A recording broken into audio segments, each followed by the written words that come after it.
Hello student, स्वागत है आपका हमारे यूट्यूब चैनल अभी रॉय पीसीएम क्लासेस में। स्टूडेंट, जैसा कि आपको थंबनेल से पता पड़ चुका है कि आज मैं आपको क्या पढ़ाने वाला हूं। आज मैं आपको पढ़ाने वाला हूं समांतर प्लेट संधारित्र की धारिता का व्यंजक। इससे पिछली वाली वीडियो में हमने पढ़ा था कि संधारित्र क्या होता है और संधारित्र का सिद्धांत क्या होता है, उसके बारे में हमने पढ़ लिया था। और हमने इससे पिछली वाली वीडियो में भी पढ़ा था गोली चालक की धारिता क्या होती है। ठीक है, आज हम इस वीडियो में पढ़ने वाले हैं समांतर प्लेट संधारित्र की धारिता का व्यंजक क्या होता है, यानी कि समांतर प्लेट संधारित्र जो होता है उसकी धारिता कितनी होती है, उसके बारे में हम यहाँ पर पढ़ने वाले हैं, उसका व्यंजक फाइंड आउट करने वाले हैं। ठीक है स्टूडेंट, तो बने रहिए वीडियो के एंड तक। यदि चैनल पर नए हो तो चैनल को सब्सक्राइब कर लें और बेल आइकन को प्रेस कर ऑल पर जाकर क्लिक कर दें ताकि आपको वीडियो की नोटिफिकेशन सर्वप्रथम मिल सके।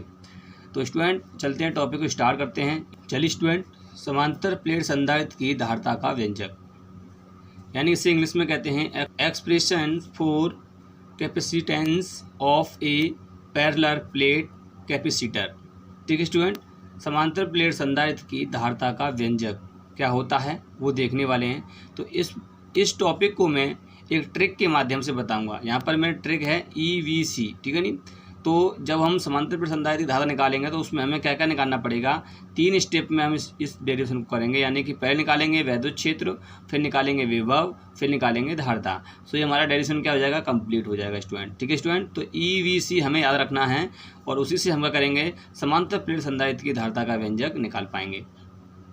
तो चलते हैं, स्टार्ट करते हैं। सबसे पहले देखते हैं कि समांतर प्लेट संधारित्र होता कैसा है और उसकी हम धारिता किस प्रकार से निकालेंगे। पहले चित्र को देखते हैं। ठीक है स्टूडेंट, तो चलते सबसे पहले चित्र पर चलते हैं। स्टूडेंट, आपको दिखाई दे रहा है यहाँ पर एक समांतर प्लेट संधारित्र है। इसमें क्या होता है कि 2 प्लेट होती हैं। एक प्लेट आपको दिखाई दे रही है A, एक प्लेट B है। एक पर प्लस आवेश होता है और दूसरी प्लेट जो होती है उस पर माइनस आवेश होता है। यहाँ पर आपको दिखाई दे रहा है प्लस आवेश। ठीक है, तो आपको मैंने बताया था जब समांतर प्लेट संधारित्र का सिद्धांत पढ़ा रहा था उसमें मैंने आपको बताया था कि यहाँ पर ये प्लस माइनस कैसे आता है। ये प्लस माइनस यानी कि ये वाली प्लेट जो है एक उदासीन प्लेट होती है। ये B वाली प्लेट कौन सी है, उदासीन प्लेट है। इसलिए जितना इस पर ऋणावेश होगा उतना ही क्या होगा, इस पर धनावेशित होता है। इसलिए हम क्या करते हैं, इस प्लस को क्या कर देते हैं, पृथ्वी से संपर्कित कर देते हैं, यानी कि भू संपर्कित कर देते हैं, पृथ्वी से जोड़ देते हैं। इससे प्लस वाला जो है वो कहाँ चला जाता है, पृथ्वी के अंदर चला जाता है और माइनस आवेश यहाँ पर रह जाता है। तो इस प्रकार से क्या होता है, संधारित्र का निर्माण होता है। स्टूडेंट, जो इसकी समांतर प्लेट संधारित्र की जो प्लेट होती हैं इनका जो पृष्ठीय आवेश घनत्व होता है वो सिग्मा होता है। इसका भी क्या होगा, सिग्मा होगा। ठीक है, इस पर प्लस आवेश, इस पर क्या होता है, माइनस आवेश। तो इस पर प्लस है और इस पर माइनस आवेश है, तो इसका जो वैद्युत क्षेत्र होगा, यानी कि जो वैद्युत क्षेत्र की दिशा होगी वो प्लस से माइनस की ओर होती है, आप जानते हैं। तो ये वैद्युत क्षेत्र जो होगा इस प्लेटों के अंदर वो कहाँ होगा, प्लस से माइनस की ओर वैद्युत क्षेत्र होगा यहाँ से। ठीक है, अब बात करते हैं कि प्लेटों के बाहर वैद्युत क्षेत्र कितना होगा और अंदर कितना होगा। ठीक है नी, तो आप जानते हैं जब प्लेटों के बाहर हम वैद्युत क्षेत्र निकालेंगे तो यहाँ मान लेते हैं कि बिंदु P मान लेते हैं। तो इस प्लेट के कारण माइनस प्लस जो माइनस प्लेट है इसके कारण हम यहाँ पर निकालेंगे बिंदु P पर वैद्युत क्षेत्र, तो क्या होगा, वो माइनस की तरफ इसकी दिशा होगी। ठीक है, तो यहाँ पर आप देख सकते हैं जो E2 है ये माइनस की तरफ है, इसलिए इसका जो वैद्युत क्षेत्र की दिशा होगी वो माइनस की तरफ होगी। और प्लस के कारण निकालेंगे तो प्लस के कारण क्या होता है, दूर की तरफ होती है। तो इसका मतलब है E1 जो होगा वो दूर की तरफ होगा। ठीक है, तो E1 आप देख सकते हैं क्या है, दूर की तरफ है। तो इनकी जो वैद्युत क्षेत्र की दिशा है विपरीत हैं। जब वैद्युत क्षेत्र की दिशाएं क्या हैं, विपरीत हैं, तो इसका मतलब ये हुआ कि इनका जो वैद्युत क्षेत्र जो होगा तो घट के निकल के आएगा। अगर इनका अंतर निकालेंगे क्या हो जाएगा, E1 माइनस E2 हो जाएगा। ठीक है, तो जब निकालेंगे तो वैद्युत क्षेत्र तो सेम होता है। ठीक है, और क्या हो जाएगा, घट जाएगा, घट कर क्या आ जाएगा, शून्य हो जाएगा। तो इसका मतलब ये होगा प्लेटों के बाहर जो वैद्युत क्षेत्र होता है वो शून्य होता है। ऐसे ही हम क्या करेंगे, प्लेटों के अंदर निकालेंगे। तो हमने डेरिवेशन पढ़ लिया है, जब प्लेटों के अंदर वैद्युत क्षेत्र निकालते हैं तो क्या में आता है, प्लस में आता है और कुछ ना कुछ उसका मान निकल के आता है वैद्युत क्षेत्र का। ठीक है स्टूडेंट, तो यहाँ पे आप देख सकते हैं कि जब यहाँ पर हमने बिंदु मान लिया R और यहाँ पर E1 निकालेंगे, E2 निकालेंगे, तो इन दोनों की दिशा क्या है, एक ही है, तो ये जुड़ जाएंगे आपस में, तो ये हो जाएगा आपका वैद्युत क्षेत्र। ठीक है, इन प्लेटों की दूरी कितनी होती है, D, ये D है यहाँ पर। ठीक है, अगर हम यहाँ प्लेट के बाहर निकालें या यहाँ पर निकालें तो कितना निकलेगा, वैद्युत क्षेत्र शून्य निकलेगा। कितना निकलेगा, शून्य निकलेगा। तो ये होता है आपका संधारित्र। ठीक है स्टूडेंट, और संधारित्र में आपको क्या क्या निकालना है, मैंने आपको बताया ट्रिक में कि E और V और C निकालना है। E पता होना चाहिए और V पता होना चाहिए और हमें क्या पता होना चाहिए, धारिता पता होनी चाहिए। तो E कैसे निकालेंगे, सबसे पहले हम यहाँ E की वैल्यू फाइंड आउट करेंगे। तो E हमने यहाँ पे देख लिया है कि जब हम प्लेटों के बाहर वैद्युत क्षेत्र निकालते हैं तो वो शून्य निकल के आता है। यहाँ पर भी निकालेंगे तो क्या हो जाएगा, शून्य निकल के आएगा। परंतु प्लेटों के अंदर वैद्युत क्षेत्र निकालेंगे तो क्या निकल के आएगा, प्लस में निकल आएगा, यानी कि जुड़ जाएगा। ठीक है, शून्य नहीं होगा। तो स्टूडेंट अब देखते हैं हम दूसरा चित्र और उससे समझते हैं कि किस प्रकार से यहाँ पर हम वैद्युत क्षेत्र को निकालेंगे और किस प्रकार से विभव निकालेंगे। ठीक है स्टूडेंट, तो चलते हैं दूसरा भी चित्र यहाँ पर। स्टूडेंट आप यहाँ पर देख सकते हैं, यहाँ पर भी मैंने सेम लिया है कि ए और बी प्लेट ली हैं और इस पर प्लस आवेश है, इस पर माइनस आवेश है। वहाँ पर मैंने दोनों तरफ दिखाया था, यहाँ पर प्लस था और यहाँ पर भी क्या था, प्लस था। ठीक है, वो अब मैंने यहाँ पर एक सिंपल चित्र लिया है, वो चित्र आपको ये वाला बनाना है। ठीक है, एग्जाम में जाओगे बनाने के लिए तो ये वाला चित्र बनाना है। तो वहाँ पे क्या हो जाएगा, इस पर क्या हो जाएगा, प्लस आवेश एक प्लेट पर और एक प्लेट पर माइनस आवेश होगा, तो इसकी वैद्युत क्षेत्र की दिशा क्या होगी, प्लस से माइनस होगी। ठीक है, अब और इनके प्लेटों के बीच की दूरी कितनी होती है, डी होती है। अब हमें पता है कि प्लेटों के बाहर वैद्युत क्षेत्र कितना होता है, शून्य। तो प्लेटों के अंदर ही तो वैद्युत क्षेत्र निकालना है हमें, तो हमें प्लेटों के अंदर वैद्युत क्षेत्र मिलेगा, क्योंकि हमें प्लेटों की संधारित्र की धारिता चाहिए, क्योंकि हमें समांतर प्लेट संधारित्र की धारिता चाहिए। तो वहाँ पे हमें क्या करना होगा, प्लेटों के अंदर हमें वैद्युत क्षेत्र निकालना होगा और विभव भी निकालना पड़ेगा। ठीक है, तब ये वाली ट्रिक फॉलो होगी, EVC, यानी कि ई वैद्युत क्षेत्र निकालेंगे, फिर विभव निकालेंगे, फिर C निकालेंगे। ठीक है, तब यहाँ पर C निकल के आएगा अंदर। आपको पता होना चाहिए कि ये वाली प्लेट जो है, जो माइनस वाली कहाँ से जोड़ दी है हमने, पृथ्वी से जोड़ देते हैं, क्योंकि यहाँ पर प्लस आवेश होता है, वो प्लस आवेश कहाँ चला जाता है, जमीन के अंदर चला जाता है, जिससे इस प्लेट का विभव नहीं बढ़ पाता। ठीक है, प्लस के कारण क्या होता है, विभव बढ़ता है, इसलिए हम यहाँ पर माइनस आवेश को रहने देते हैं, जिससे क्या होगा, विभव, इस प्लेट का विभव जो है वो घट जाता है, इसलिए इस पर आवेश को संचित करने की मात्रा बढ़ जाती है। अब हमें क्या करना होगा, हमें थ्योरी लिखनी होगी। थ्योरी किस प्रकार से लिखेंगे, जो चित्र में बना हुआ है वही हमें क्या करना है, थ्योरी में लिखना है। क्योंकि माना कि ए और बी क्या है, एक दो समांतर प्लेट हैं, ए और बी क्या हैं, दो समांतर प्लेट हैं, जो एक संधारित्र का निर्माण करती हैं। किसका निर्माण करती हैं, संधारित्र का निर्माण करते हैं। इन प्लेटों का अनुप्रस्थ यानी कि अनुप्रस्थ जो क्षेत्रफल होता है वो कितना होता है, ए, यानी कि इन प्लेटों का जो क्षेत्रफल है सेम है। जब इसका ए है तो इसका भी क्या होगा, ए होगा क्षेत्रफल। ठीक है, दोनों प्लेटों के बीच की दूरी कितनी है, डी है। ठीक है, एक पर क्या है, प्लस आवेश, एक पे क्या है, माइनस आवेश है प्लेट बी पर, और इनका पृष्ठीय आवेश घनत्व क्या है, सिग्मा है। ठीक है स्टूडेंट, इसका भी क्या होगा, सिग्मा, और इसका भी क्या होगा, सिग्मा होगा। ठीक है, इन दोनों का पृष्ठीय आवेश घनत्व सिग्मा है। ये आपको थ्योरी में लिखना है। तो चलिए यहाँ पर मैं थ्योरी लिख देता हूँ, उस थ्योरी को आप नोट। स्टूडेंट वर्डन में लिखेंगे कि माना ए बी दो समांतर प्लेट हैं जो एक संधारित्र का निर्माण करते हैं। इन प्लेटों का अनुप्रस्थ का क्षेत्रफल ए है। ठीक है नहीं, यानी कि इन प्लेटों का क्षेत्रफल है वो कितना है, ए है। दोनों प्लेटों के बीच की दूरी डी है, और प्लेट ए पर आवेश प्लस क्यू तथा प्लेट बी पर जो आवेश है वो आपका माइनस क्यू है, और प्लेटों का पृष्ठीय आवेश घनत्व सिग्मा है। तब प्लेटों के मध्य धारिता होगी, हमें धारिता निकालना है। तो आप जानते हैं कि पृष्ठीय आवेश घनत्व का फॉर्मूला क्या होता है, सिग्मा बराबर क्यू अपॉन ए, क्योंकि ये यूज होगा, इसे हमें याद रखना है। ठीक है, पृष्ठीय आवेश घनत्व क्यू अपॉन ए होता है।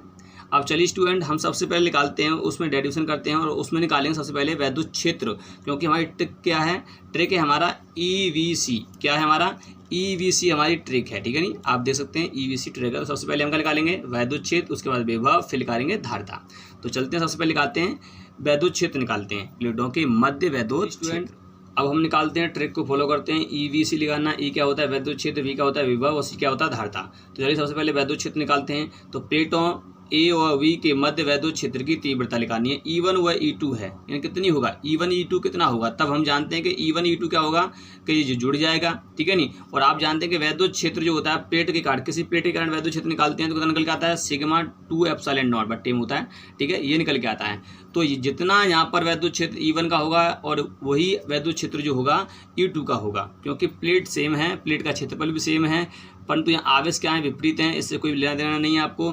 यहाँ पर जो आपका वैद्युत क्षेत्र निकलेगा वो प्लस और माइनस के लिए सेम ही निकल के आएगा। इसका मतलब हम कह सकते हैं कि E1 बराबर है E2 के, तब यहाँ पे हम लिख सकते हैं सिग्मा 2 एप्सिलॉन नॉट। ठीक है, तो यहाँ पे आप देख सकते हैं, प्लेटों के मध्य वैद्युत क्षेत्र निकालेंगे तो यहाँ पे निकल के आएगा E बराबर E1 प्लस E2, और E1 का मान, जितना E1 का मान है और E2 का मान है वही सेम है, सिग्मा बटे 2 एप्सिलॉन नॉट। क्योंकि मैंने आपको डेरिवेशन करवाया था कि प्लेटों के जो प्लेट होती है उस प्लेट के कारण वैद्युत क्षेत्र की तीव्रता, किसी बिंदु पर वैद्युत क्षेत्र की तीव्रता क्या होती है, वो इतनी ही निकल के आती है स्टूडेंट। ठीक है, अगर हम प्लेट के मध्य निकालेंगे तो हमारी कितनी निकल के आएगी, वो यहाँ पर हम देखने वाले हैं।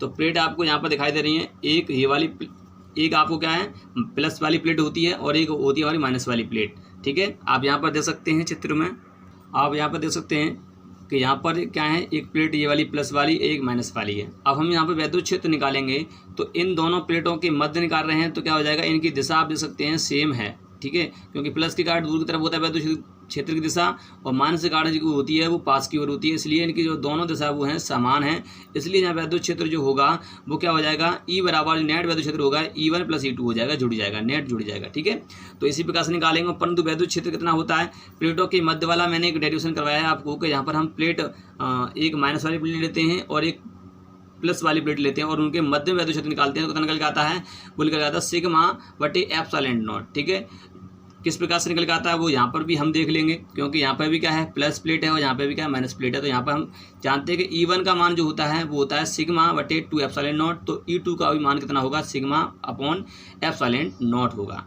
ठीक है, तो वही वैल्यू हम यहाँ पर रख देंगे तो फिर निकल आएगा हमारा मान। तो चलिए स्टूडेंट, E1 = E2 यानी कि σ/2ε0।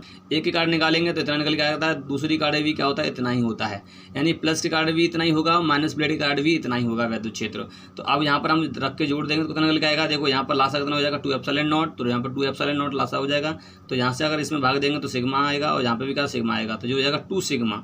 जब 2 सिग्मा हो जाएगा तो 2 से 2 कट जाएगा, तो क्या बचेगा, σ/ε0 बचेगा। आप यहाँ पर दे सकते हैं, यहाँ पे आप दे सकते हैं, तो यहाँ पे क्या हो जाएगा, 2 सिग्मा हो जाएगा, और 2 सिग्मा हो गया और यहाँ पर 2 से 2 कट जाएगा, तो क्या निकल जाएगा, σ/ε0 निकल के आएगा। स्टूडेंट, जो ये σ/ε0 निकल के आया है, यही क्या होता है, प्लेटों के मध्य वैद्युत क्षेत्र की तीव्रता होती है। ठीक है, ये क्या होती है, प्लेटों के मध्य वैद्युत क्षेत्र की तीव्रता होती है। अब हम क्या करेंगे स्टूडेंट, जब वैद्युत क्षेत्र की तीव्रता निकाल ली हमने, अब निकालेंगे इनके बीच का विभव। तो आपने एक टॉपिक पढ़ा है कि विभव प्रवणता। विभव प्रवणता में क्या होता है कि दूरी भी होती है, यानी कि दूरी के सापेक्ष वैद्युत क्षेत्र की दिशा में दूरी के सापेक्ष विभव में होने वाला परिवर्तन क्या कहलाता है, विभव प्रवणता कहलाता है। तो विभव प्रवणता जो होती है तो हम यहाँ पर निकालेंगे, किस प्रकार से निकालेंगे, तो वो यहाँ पर हम चित्र से समझते हैं।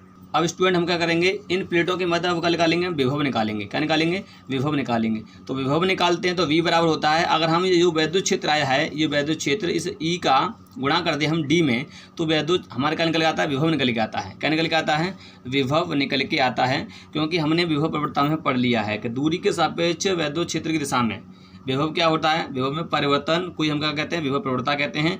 तो दूरी जो यहाँ पर दी गई है और वैद्युत क्षेत्र आपको दिया ही गया है, ठीक है नहीं, तो वैद्युत क्षेत्र का गुणा कर देंगे D के साथ, तो क्या निकल आएगा, आपका विभव निकल आएगा। ठीक है, तो वही हमें यहाँ पर करना है। तो चलिए उसे हम करते हैं, यानी कि D में हम गुणा कर देंगे E का जो वैद्युत क्षेत्र आया है, और D आप जानते हैं कहाँ से आया, कि विभव प्रवणता से। एक टॉपिक होता है वहाँ पर हमने पढ़ा था कि E बराबर कितना होता है, E बराबर जो होता है आपका, E बराबर एक फॉर्मूला होता है आपका कि विभव प्रवणता यानी कि विभव यानी विभव में परिवर्तन बटा दूरी जो होती है, यानी कि डेल्टा R। ठीक है, ये होता है। तो इसका विभव प्रवणता जो होती है, इसका इसमें गुणा कर देते हैं तो क्या निकल के आएगा, ये भी तो दूरी है, तो यहाँ पे भी दूरी कितनी है आपको यहाँ पे दे सकते हैं, दूरी जो आपको दिखाई दे रही है D है।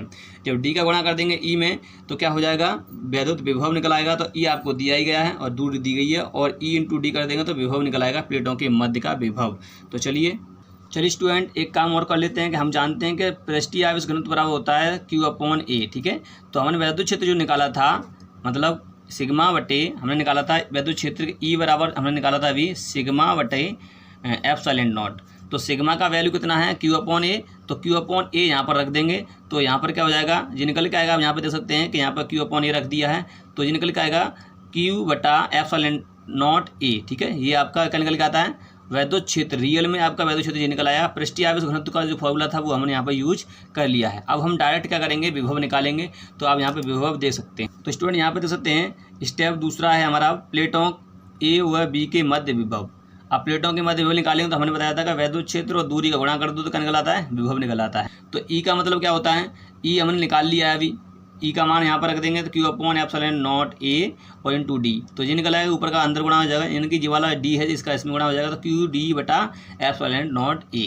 ये आपका निकल आएगा, विभव निकल आएगा, नेट विभव जो होगा आपका ये निकल के आएगा। अब स्टूडेंट क्या करना है, अब तीसरा स्टेप हमें यहाँ फॉलो करना है, क्या निकालना है, धारता। तो प्लेटों के मध्य यानी कि प्लेटों A व B की धारता।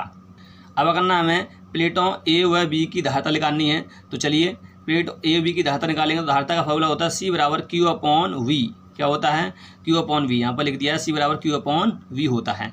अब Q/V होता है तो V की वैल्यू हमने निकाल ली है QD/ε0A। ये वाला मान यहाँ पर रख देंगे, सो ये हमारे क्या निकल आएगा, धारता निकल आएगी। आप यहाँ पर दे सकते हैं।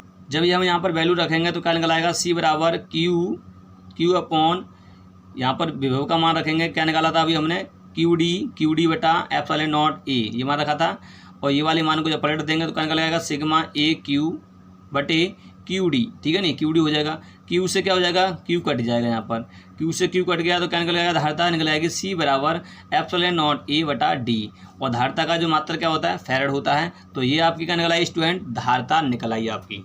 ठीक है स्टूडेंट, उम्मीद करता हूँ कि ये वाला जो डेरिवेशन है आपको पूर्णतः समझ में आ चुका होगा कि धारिता किस प्रकार से निकालते हैं। समांतर प्लेट की संधारित्र धारिता जो होती है वो ये होती है। यदि स्टूडेंट जो समांतर प्लेट संधारित्र है अगर परावैद्युतांक के में रखा होगा तो खाली यहाँ पर क्या हो जाएगा, एक के और लग जाएगा। ठीक है, यहाँ पर क्या लग जाएगा, के और लग जाएगा, बस यही हो जाएगी आपकी संधारित्र की धारिता। ठीक है स्टूडेंट, समांतर प्लेट संधारित्र की धारिता का फॉर्मूला व्यंजक निकालना आपको आ चुका है कि किस प्रकार से निकालते हैं। तो उम्मीद करता हूं ये वीडियो आपको पूर्णतः समझ में आ चुकी होगी। यदि वीडियो पसंद आई हो तो लाइक करें, शेयर करें, चैनल को सब्सक्राइब कर बेल आइकन को प्रेस जरूर कर दें ताकि आपको वीडियो की नोटिफिकेशन मिलती रहे। ठीक है स्टूडेंट, अब मिलते हैं नेक्स्ट वीडियो में। नेक्स्ट वीडियो में हम पढ़ने वाले हैं कि ये जो हमारा संधारित्र है समांतर प्लेट संधारित्र के मध्य में कोई परावैद्युतांक मतलब पदार्थ रखा हो तब जो धारिता होगी वो कितनी होगी। ठीक है, वो हम यहाँ पर निकालेंगे। तो चलते हैं, अब पढ़ेंगे नेक्स्ट वीडियो में। तब तक के लिए जय हिंद।